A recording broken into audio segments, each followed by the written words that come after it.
আসসালামু আলাইকুম। আপনি যদি দেশে যাওয়ার পরিকল্পনা করে থাকেন অথবা দেশে যাওয়ার পরিকল্পনা আছে, তাহলে আপনার জন্য কিছু গুরুত্বপূর্ণ তথ্য শেয়ার করে রাখি, অন্যদের সাথে শেয়ার করবেন।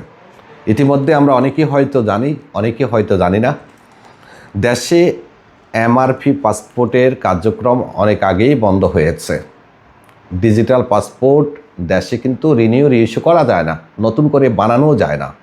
শুধুমাত্র বিদেশে কিছু কিছু দেশে বর্তমানে এমআরপি পাসপোর্টের কার্যক্রমটি চালু আছে বিশেষ বিবেচনায়।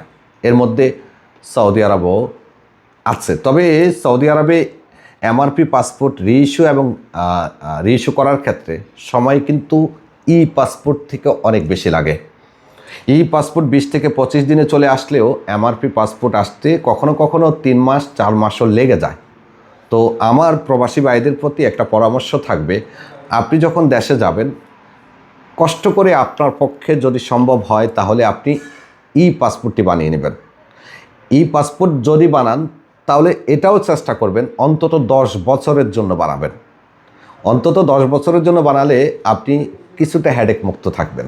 10টা বছর তো আপনাকে রিইস্যু ঝামেলা থেকে দূরে রাখবে। আর সৌদিতে আপনি চাইলে পাসপোর্ট বানানোর সুযোগটা নিতে পারেন। এখানেও সরকার সুযোগ দিচ্ছে। এখানে 2টা অপশনের সুযোগ আছে। এক, আপনি অনলাইন করা জন্ম নিবন্ধন দিয়ে পাসপোর্ট করতে পারবেন, আর এনআইডি কার্ড দিয়ে। তো আপনি যদি অনলাইন করা জন্ম নিবন্ধন দিয়ে পাসপোর্ট করতে চান, অবশ্যই আপনার এমআরপি পাসপোর্টের সাথে তথ্য হুবহু মিল থাকতে হবে।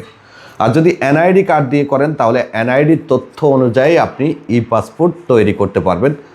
তবে এখানে দূতাবাস থেকে পরামর্শ দেওয়া হয় যাতে আপনার পাসপোর্ট এমআরপিটা শেষ হওয়ার সময়ে আপনি এটা করেন, নতুন পাসপোর্ট আবেদন করেন।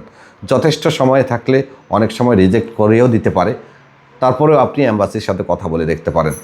আর বাংলাদেশে আপনি যদি পাসপোর্ট করতে চান তাহলে প্রয়োজন হবে এনআইডি কার্ড।